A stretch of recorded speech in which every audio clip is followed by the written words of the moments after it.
ಮಿಂಚಿ ಹೋದ ಕಾಲಕ್ಕೆ ಚಿಂತಿಸಿ ಫಲವಿಲ್ಲ ಎಂಬ ಗಾದೆ ಹಿರಿಯರು ಸುಮ್ಮನೆ ಹೇಳಿಲ್ಲ.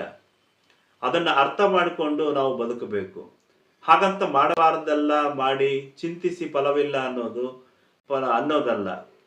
ಆದರೂ ಈಗಿನ ಬಹುತೇಕ ಜನರು ನಾವು ಇರೋದೇ ಹೀಗೆ ಅಂದ್ಕೊಂಡು, ಜೊತೆಗೆ ಕಾಮ ಕ್ರೋಧ ಲೋಭ ಮದ ಮತ್ಸರಗಳಿಂದ ಇಲ್ಲಿ ಯಾರದ್ದೋ ಮಾತು ಕೇಳಿ, ಇನ್ನು ಕೆಲವರ ಸುಳ್ಳುಗಳ ಬಗ್ಗೆ ಸತ್ಯಾಸತ್ಯತೆ ಅರಿಯದೆ ಮಾತಿನಲ್ಲಾಗಲಿ ಕಾರ್ಯದಲ್ಲಾಗಲಿ ಕೃತಿಯಲ್ಲಾಗಲಿ ಸ್ವಲ್ಪವೂ ಅದರ ಆಳ ಅಂದಾಜು ಮುಂದಾಗುವ ಅನಾಹುತ ಇದ್ಯಾವುದನ್ನು ಯೋಚಿಸದೆ ನಾವು ಮಾಡಿದ್ದೇ ಸರಿ ಅಂತ ಅಂದುಕೊಂಡು ನಮ್ಮ ಜೀವನವನ್ನು ಬಹುಮುಖ್ಯವಾದ ನಿರ್ಣಯಗಳನ್ನು ಜೀವನ ಸಾಗಿಸುತ್ತಿರುತ್ತೇವೆ.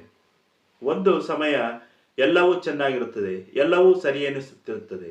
ಆದರೆ ಜೀವನದಲ್ಲಿ ಮನುಷ್ಯನಿಗೆ ಕಷ್ಟ ಎದುರಾದಾಗ, ಅದರಲ್ಲೂ ಕರ್ಮಫಲ ಅನುಭವಿಸುವ ಸಮಯ ಬಂದಲ್ಲಿ, ಆಗ ನಾವು ನಮ್ಮ ಜೀವನದಲ್ಲಿ ತೆಗೆದುಕೊಂಡ ನಿರ್ಣಯಗಳು ಅದು ಹಲವು ಬಾರಿ ತಪ್ಪು ಎನಿಸುತ್ತದೆ. ಜೊತೆಗೆ ಅದು ಮಾಡಬಾರ್ದಿತ್ತು, ಇದು ಮಾಡಬಾರ್ದಿತ್ತು, ಹೀಗೆ ಮಾಡಬೇಕಿತ್ತು, ಹೆಜ್ಜೆ ಹೆಜ್ಜೆಗೂ ಕಾಡಲು ಪ್ರಾರಂಭಿಸುತ್ತದೆ. ಆಗ ನಾವು ಎಷ್ಟು ದೊಡ್ಡ ತಪ್ಪು ಮಾಡಿದ್ದೇವೆ ಅಂತ ನಮಗೆ ನಿಜವಾಗಿಯೂ ಮನದಟ್ಟಾಗುತ್ತದೆ. ಆಗ ನಾವು ಎಷ್ಟೇ ಚಿಂತಿಸಿದರೂ ಅದು ಮಿಂಚಿ ಹೋಗಿರುವುದರಿಂದ ಅದಕ್ಕೆ ಫಲ ಸಿಗುವುದಿಲ್ಲ.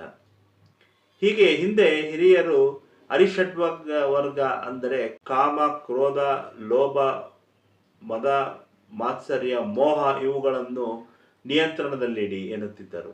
ಆದರೆ ಇತ್ತೀಚೆಗೆ ಜನರು ಒಂದೇ ಜನ್ಮ, ಇನ್ನೊಂದು ಜನ್ಮ ಇದೆಯೋ ಇಲ್ಲೋ ಗೊತ್ತಿಲ್ಲ, ಇದ್ದಷ್ಟು ದಿನ ಚೆನ್ನಾಗಿ ಎಂಜಾಯ್ ಮಾಡಿ ಎನ್ನುವರ ಜಾಸ್ತಿ.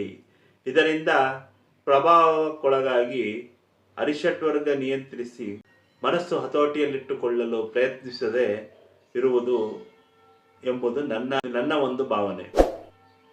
ಇಷ್ಟ ಆದರೆ ಲೈಕ್ ಮಾಡಿ, ಸಾಧ್ಯವಷ್ಟು ಶೇರ್ ಮಾಡಿ. ಧನ್ಯವಾದಗಳು.